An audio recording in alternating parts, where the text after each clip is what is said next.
চরম সত্যি কথা হচ্ছে আমরা এক্সামের দিনে এক্সামের থেকে অন্যান্য কাজ বেশি করি, আর সেগুলো কি কি কাজ জানতে গোটা ভিডিওটা দেখতে হবে। হাই, আমরা তিনজনে নেতাজি ওপেন ইউনিভার্সিটির ছাত্রী and welcome to our exam day mini vlog.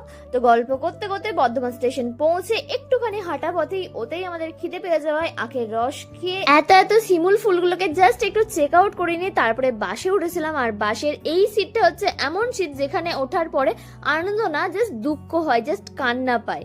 তারপর কলেজ পৌঁছে কলেজে গিয়ে আবার দেখি জাস্ট এত পলাশ ফুটেছে। পলাশের কালারটার তো কোনো কথাই হবে না, ওর মাধুর্যটাই আলাদা। আর ফুলের উপর দিয়ে হাঁটতে কার না ভালো লাগে। অবভিয়াসলি আজকে আমরা ফটোশুট করেছিলাম এই পলাশ দিয়েই। তারপরে একটু হাঁটা পথে খেতে বেরিয়েছিলাম, তো খাওয়া দাওয়া করে নিয়ে তারপরে এসে আমরা রীতিমতো ঝিমোচ্ছিলাম, কারণ 2টো থেকে পরীক্ষা এসছে সেই সকালে।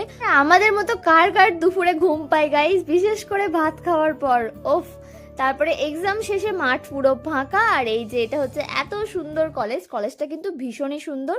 আর এখানে বাগান বিলাসের কালারটাও বেশ মিষ্টি। তারপরে আবার একবার পলাশকে বাই বাই করে দিয়ে বাসে উঠে পড়েছিলাম। আর এখানে এই কামেশ্বর মন্দিরটা নাকি ভীষণ জাগ্রত।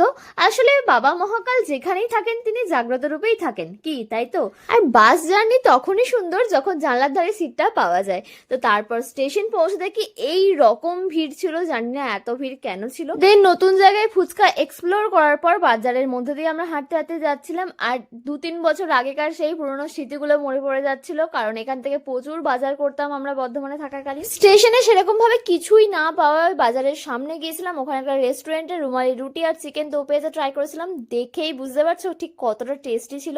হ্যাঁ, ভীষণই টেস্টি ছিল। তারপর আমি এখানে একটা লস্যিও ট্রাই করেছিলাম, এটাও বেশ ভালো ছিল। মানে মোট কথা টাকাটা আজকে সার্থক হয়েছে। তারপর স্টেশনে এসে এখানে দেখো 6টা 6 বাজছে, আর স্টেশনে পৌঁছানোর পরে ওখানে দেখো কটা বাজবে, রাত 1:12।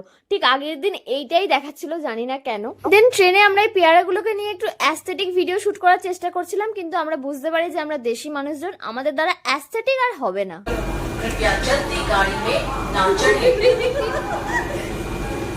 আজকের মতো যাত্রাপালা এখানেই শেষ, টাটা। ভিডিওটা ভালো লাগলে লাইক এন্ড শেয়ার করে দিও। আর তোমাদের এক্সামের দিনে কি তোমরা এসব করো না শুধু পড়াই করো সেটাও জানিও। দেখা হবে নেক্সট ভিডিওতে, টাটা।